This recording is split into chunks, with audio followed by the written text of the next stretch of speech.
Whoa, guys, that was insane, especially because all of that was AI generated. Now, in just a moment, I'm going to walk you through exactly how I created this and all the flaws that actually came throughout this process. But before I do that, I just wanted to talk about the use cases and how this is changing the playing field really quickly. Because agencies used to charge $20 to $50 to $75,000 for a commercial, and I just showed you what less than $5 can do. We're watching the collapse together, guys, of a $500 billion industry in real time. For decades, content creation was bottlenecked by human labor. You needed film crews, equipment, production schedules. That era is now over. Distribution on social media used to be owned by influencers and creators. Now brands can own it themselves. They won't need to pay influencers or agencies anymore. They'll just create an army of AI accounts and flood every platform with their own content of UGC creators and then put up their own commercials. That shift isn't coming. It's already here. And depending on if you're the brand, an agency, or someone looking to start a business, you are so early that you can capitalize in this $500 billion industry. Being early beats being skilled every single time. And this is the worst this technology will ever be. Okay, so now I'm going to walk you through exactly how I built this. But since I need to take a water break, I'm leaving my AI clone in charge and I will be back at the end. Now, let me show you how I made this. Step 1. Before you start generating images or videos, you need a storyboard. You need to understand what your ad is actually going to look like before you build it. So I went to ChatGPT because I'm a Hollywood director now and I need someone with creative vision. I had to give me all the prompts for the image generations, the storyline for the type of ad I wanted to create.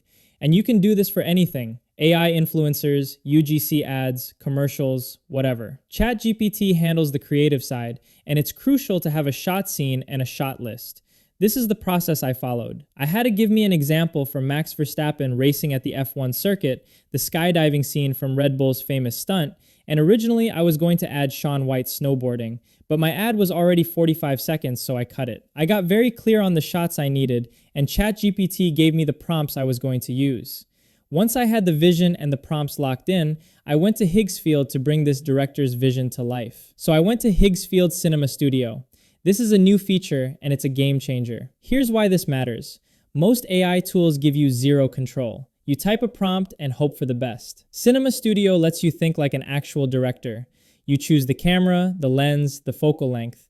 You're not guessing anymore, you're designing. Inside Cinema Studio, you can create both images and videos with incredible detail. And the way you unlock that detail is by clicking into the camera settings. You'll see all the different cameras, lenses, and focal lengths you can choose from. This level of control is what separates amateur content from professional grade work. When you're trying to create something that actually wows people, this is non-negotiable. I recommend playing around with different cameras and lenses, but here's what I found works best: a 50mm focal length. It gives you a crisp shot, a clean angle, and it just blows everything else out of the water. Think about it. Film studios spend millions on equipment to get this kind of control. You just got it for free. So I went ahead and created all the different scenes that ChatGPT gave me using those prompts for the image generations. But here's a little pro tip. Originally, before I even went to ChatGPT, I just wanted to test something. I wanted to see if it could pick up on public figures and how well it could do that. Now here's what you need to know. You can't actually choose a video or image model inside Cinema Studio. Higgsfield chooses that for you based on the prompt you give it. It'll give you the best return it thinks is possible. So I went ahead and tested it, and I was actually blown away by the detail I got with such a simple prompt. Then I used multi-shot, and multi-shot let me create 9 images of the same exact scene, just different angles, which was amazing. And honestly, I could have done this from the beginning instead of using ChatGPT, and I think it would have worked just fine. But I wanted a little bit more control over the structure. You can see this bottom right image here. I actually used this as one of the shots in the final ad. I just downloaded it and it was perfect. This is the shift. You're not limited by one attempt anymore.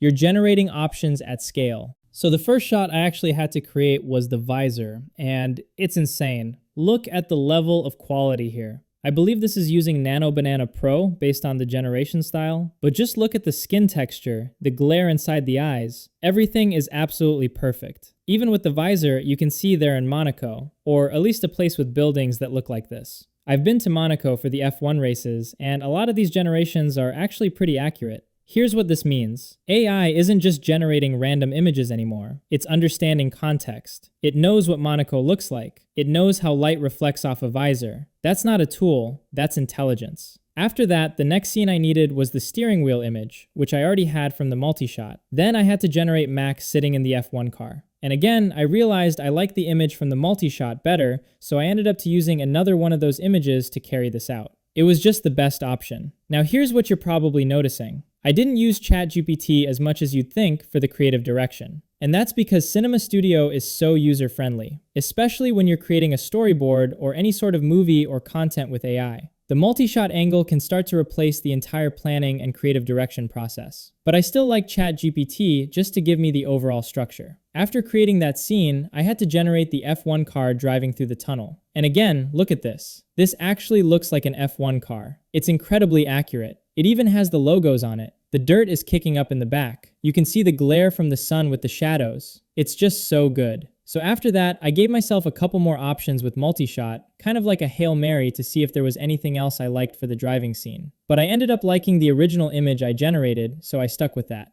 This is the advantage of multi-shot. You're not locked into one result. You can generate options, pick the best one, and move on. That's how professionals work. So the last thing I needed for the Monaco scene was Max actually throwing out the Red Bull can to create that transition. And again, all of these are in that 50mm focal length. And I really didn't even need to do much here. Look at the prompt. I just said cinematic medium close-up of Max Verstappen standing at the Monaco Formula 1 finish line just after winning the race. Golden hour. I don't even have to describe who Max Verstappen is. The AI just knows, which is insane. That's the shift. You're not explaining everything anymore. You're directing. The AI understands context, it understands people, it understands environments. Now after that, I had all the images for the first scene. The F1 race was done. Next, I had to create the transition shot. So I went ahead and created my version of what I thought would be a cool transition. Just a Red Bull can with a black background. Then after that, I went ahead and generated the images for the Red Bull skydive scene. First thing I had to create was the Red Bull hand coming out. And I love this scene because you can actually see the snow falling off the can. The detail is just absolutely amazing. After that, I had to create the scene right before he jumps out of the spaceship. And I actually took a different approach here. So I found the real image online, the actual Red Bull Stratos jump. I put it into ChatGPT and I said, hey, recreate this in a prompt that I can use to generate this photo. And that's exactly what it did. That's how I ended up getting this image. Here's the strategy. You don't have to create everything from scratch. Find what already works, reverse engineer it, and let AI recreate it. That's how you move fast. Now, one thing you'll notice before I continue, some of these images aren't all perfectly accurate. Character consistency is a bit of a problem here, but you can always regenerate and be more descriptive in your prompts. And if I was doing this for a client, that's exactly what I would have done. I'd refine it until it's perfect. But for this demonstration, I'm showing you what's possible in 30 minutes with minimal effort. Imagine what you can do when you actually spend time on it. After generating that spaceship scene, I needed to make sure our guy was soaring through the mountains. Looked like he was in a Top Gun movie or something. So I had him flying through the mountains. And again, the detail was just amazing. I love how it got the Red Bull helmet accurate. I thought that was such an incredible touch. This is what separates good content from great content. It's not just generating an image, it's the details, the helmet, the lighting, the environment. That's what makes it feel real. And then last but not least, I had to get the final scene of him holding the Red Bull can before it gets blown away. Now, I originally created 2 different images for this one, and what I realized is that in order for the physics to actually work, the start scene, the guy has to be fully holding the can. Because the first video I generated, it just didn't make sense with the physics, and I'll show you that when we get to the video generation part. So now that I had all the images, I'm going to put them all up on the screen so you can see them.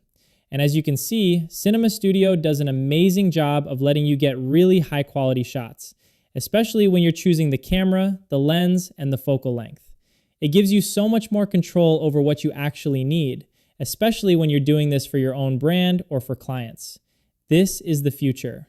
You're not hiring photographers anymore. You're not booking shoots. You're generating exactly what you need when you need it. So the next thing I did is I went and started generating the videos themselves. Now the first one I had to generate was the visor closing. And as you can see, the detail is just absolutely insane. The prompt isn't even that long. You can see the visor reflections in the back look amazing. Everything just looks so accurate. I just said, closing the helmet visor slowly, cinematically, while keeping the head in the exact frame and taking a deep breath. And it came out really nice. Now, one of the cool things about this is you actually have this movements tab on the bottom left when you're putting in your prompt. And this allows you to control how the camera is going to look as it's being recorded or as it's being generated, which is really powerful. I like to use native camera movements because it just gives you a far better result. Here's what most people miss.